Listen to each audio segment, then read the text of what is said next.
Welcome to Do the Dang Thing podcast with Chrissi Sperduto, the podcast that's like having a personal business coach in your pocket, giving you bite-sized tips and small mindset shifts every week.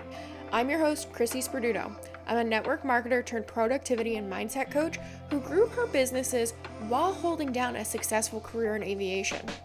I'm on a mission to help you fit your business into everyday life. I believe you are capable of achieving success no matter how chaotic your life is. Consider me your no-nonsense guide to getting it all done. Join me here on the podcast each week where we'll chat everything from systems to help you fit your business into real life, to business and marketing tips, plus time management hacks, mindset shifts that can help you find the courage to take the next step in your business, and real life stories to inspire and empower you to go after your goals. Let's go, CEO. We have work to do. Grab your favorite cup of coffee or wine, no judgment, and let's get ready to ditch those inner mean girl thoughts ringing in the back of your head so you can embrace your inner badass and go do the dang thing. Before we hop straight into this week's episode, my friend, I wanted to let you know that the Do the Dang Thing challenge is back. Yes, my free challenge where you can learn how to get out of overwhelm and into a state of order with your to-do list is back and starting on September 15th. This 6-day email challenge will give you all the tools in your toolbox that you need to get the chaos out of your head onto paper and start doing the dang thing every single day in your business.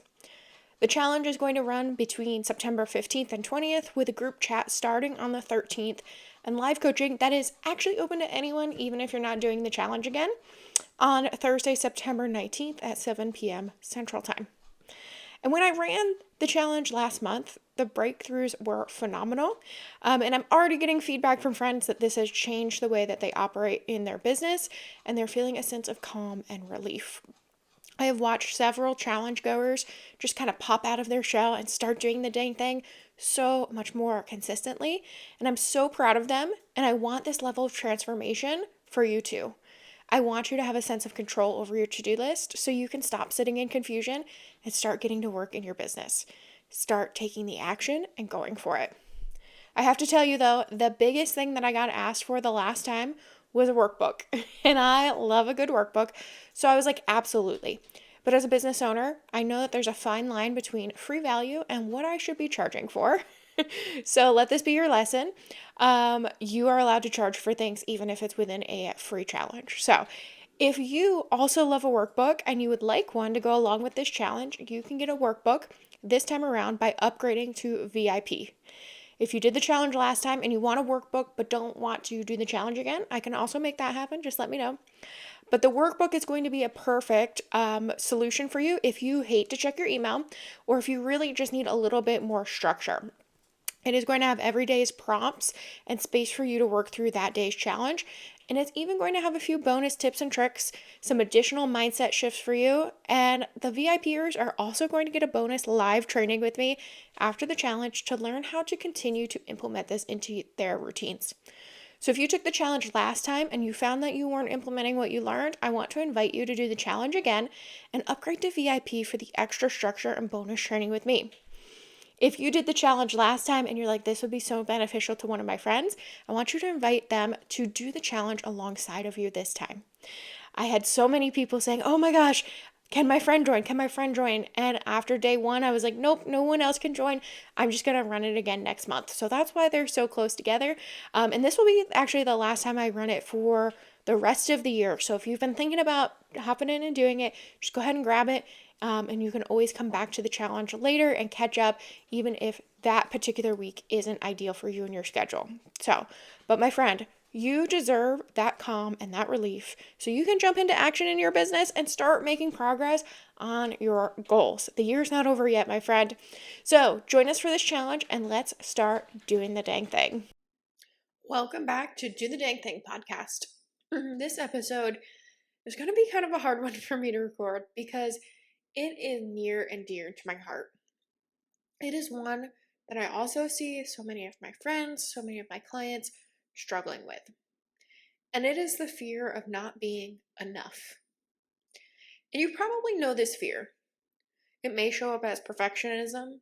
It may be setting huge goals or tying your worth to your production or your performance or your income. Or it might feel like when you don't hit a goal, you categorize yourself as a loser. Or say, why can't I just do this? Everyone else can do it. Why can't I? And sometimes it'll show up of you do reach a milestone. You hit a goal. You hit the milestone and you're immediately not celebrating. You're just simply setting yourself up with a bigger goal. And if that kind of felt like a little bit of a punch in the gut, you're in the right place. Pull up a chair because this is the episode that you're supposed to be hearing today. You might want to also grab a notebook because there's going to be some prompts that you're going to want to use later. I'm going to start with my childhood. This is where all the best stories start, right? And I'm going to preface this with my family is so great, so supportive. I love them dearly.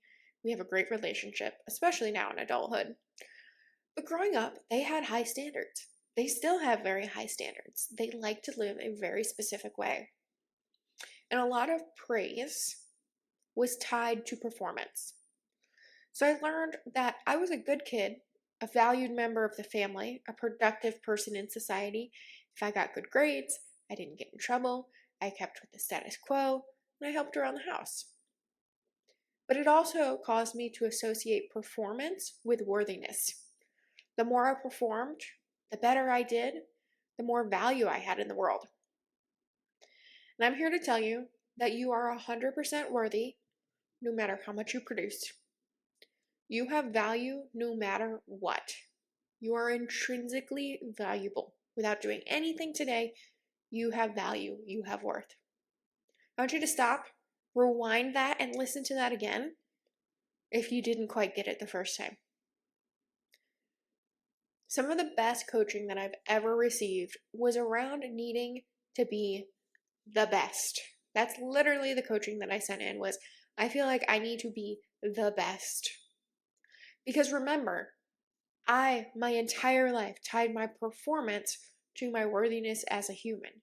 So if I wasn't the best, I was the worst, and I needed to do better. And the question that the coach asked me was, what is the best? How will you know when you become the best? What happens after you become the best? How do you know that there won't be a new best that your brain tells you to go and try and achieve once you reach that first best? And when I say that coaching was life-changing, I mean it. It took me a lot of time, a lot of self-reflection, some journaling to really get through all that I needed to unpack with all of it. But what I came to realize is that there is no such thing as the best. That was just a construct that my brain was giving me to help keep me in motion, keep me performing. Because again, I tied my worthiness to my value, to performance. I felt safe when I was performing. I felt worthy when I was performing. And since there is no such thing as the best, right? We just debunked that. I will never ever be able to achieve the best. Therefore, my brain just keeps pushing me to a state of exhaustion, trying to achieve this best that I will never actually achieve. My work here was with myself and loving myself no matter my rank, my paycheck, the amount of money in my bank account. And friend, your story may not show up as needing to be the best. It may show up as, I need to work really hard to reach this rank. Or I know I've worked hard enough when I get this promotion. Or I'll just feel better when I have this specific amount of money in the bank. So your homework today is if the idea of arriving once you hit a certain rank, a certain amount in your bank account, your work today is to sit and ask yourself, is that actually true? What happens if I don't achieve that rank, that promotion, that amount in my bank account? Then look at the flip side. What changes if I do reach those? How will I feel different? Will it really be different? Or is that just the story that my brain is offering me? And while today's episode is pretty short, I encourage you to come back and listen again with a notebook in hand and maybe a glass of wine and break down each question I asked and reflect on them. This is not something that I can do for you. but it is something that you can do for yourself to break years of garbage thoughts down and get rid of them once and for all. See yourself as valuable no matter what you produce, how you perform. And friend, if you've been walking around with stories like this for far too long and you're sick of your own shit, let's set up a time to chat. I've walked many people through stories just like this, and I would be honored to help you walk through this as well. You can book a free 30-minute coaching call with me at chrissisperduto.com/strategy, and we can break all of these down. I can ask you these questions and untangle the spaghetti, untangle the thoughts that aren't serving you. It would be my honor to do that with you. I will see you again next week. Again, this episode is short because I wanted to give you enough time to really spend some time journaling, reflecting, and asking yourself, do I really need to be the best, or can I just be me? Until next week, keep doing the dang thing. Talk to you soon. Bye. Thanks for listening to this week's episode of Do the Dang Thing podcast with Chrissi Sperduto. If you know someone that could benefit from today's chat, please send this episode their way. Also, I love to see what you're doing while you listen. Share what you're up to while you listen to today's episode and tag me in your stories at Chrissi Sperduto for a shout out. Plus, while you're there, hit follow for even more tips, behind the scene views of what I do in my business, and plenty of encouragement for you along your business journey. If you'd like to explore more resources and learn how we can work together through one of my online programs or through one-on-one coaching, head to chrissisperduto.com. Please always remember that you are not alone on this adventure. I am always rooting for you. Until next time, keep doing the dang thing. Bye!